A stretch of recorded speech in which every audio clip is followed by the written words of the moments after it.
ఈరోజు తంజావూరులో ఉన్నటువంటి బృహదీశ్వర ఆలయానికి వచ్చానండి.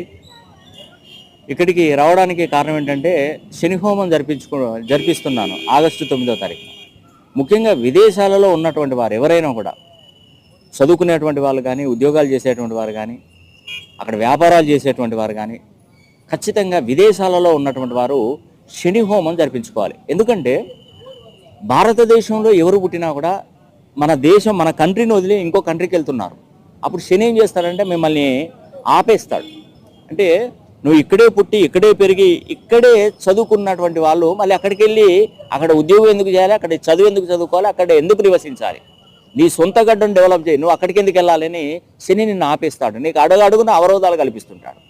కాబట్టి ఆ దృష్టిని నీ మీది నుంచి పక్కకు తొలగించాలి. అదొకటి ఎలా అంటే శని హోమం ద్వారానే మీకు అది సాధ్యమవుతుంది. అది కూడా శని దీక్షాకాలం. ఇది ఒక మంచి టైము. శని వక్రగతిలో వచ్చాడు, కుంభరాశిలోకి వచ్చాడు. శ్రావణ శుద్ధ విధియ నుండి శ్రావణ బహుళ షష్ఠి వరకు సుమారుగా 21 రోజులు అద్భుతంగా శని హోమాలు జరుగుతాయి. ఆ రోజు అంటే మనకు గురు పౌర్ణమి, ఒక విధంగా చెప్పాలంటే వ్యాస పూర్ణిమ ఎంత అద్భుతం అండి. ఆ రోజు రాఖీ పౌర్ణమి. ఆ టైంలో కనుక మీరు శని హోమం జరిపించుకుంటే మీకు అద్భుతమైనటువంటి ఫలితాలు మీకు తప్పకుండా అందుతాయి. దానిలో ఎటువంటి సందేహం లేదు.